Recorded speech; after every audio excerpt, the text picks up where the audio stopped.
dexterous comb-over. Tom tipped the ash into his own cupped hand, tamped it into dust, and blew this into the heavy, humid air.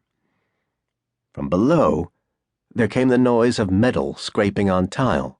A young woman had emerged from the sliding doors that Tom assumed must separate the balcony from the old man's own service department.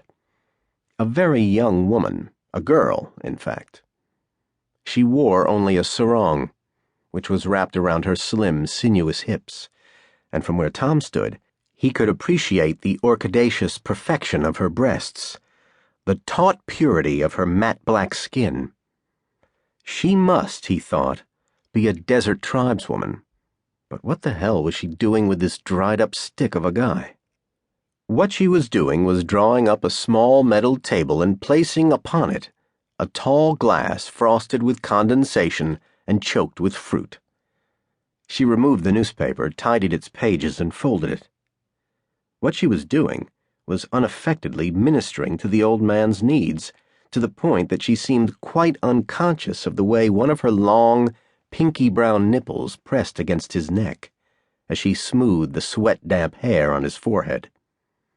"Thanks, honey," the old man rasped, and the complacent tone of his voice summoned up Tom's righteous indignation, reserves of which were generous to begin with and always easily replenished by the follies of his countrymen.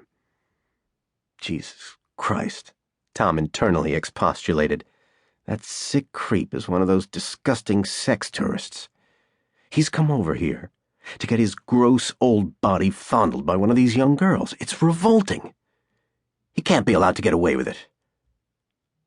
Tom's grasp on the ethnic complexities of the country wasn't strong, but he did know that the Tuganarong, the copper-skinned natives of the offshore Feltham Islands, came here as guest workers, and that many of the young women ended up prostituting themselves. But this girl was clearly a desert tribeswoman, and he hadn't seen any like her hanging around outside the bars and strip clubs of Vance's small but savage red light district. In truth, the whole bizarre palimpsest of race and culture in this vast land bamboozled Tom.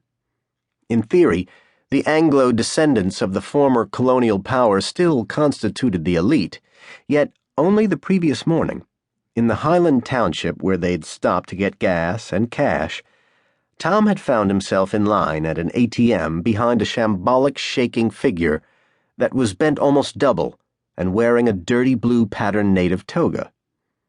But when his turn came at the brushed steel keyboard, it transpired that the man hadn't been waiting to make a withdrawal at all. Rather, he stooped to retrieve a half-smoked cigarette butt from the dusty ground. Tom found himself fixated on the white trough of a scar that bisected the old wino's grizzled head from nape to crown. Was this, Tom wondered, the most extreme of tribal markings? Or had the man stumbled drunk into a buzzsaw? Then, as the figure straightened up and the turtle head swung up and round, Tom was confronted by the sun-cracked features of an ancient Anglo, whose mouth was crusted with dried yellow goo.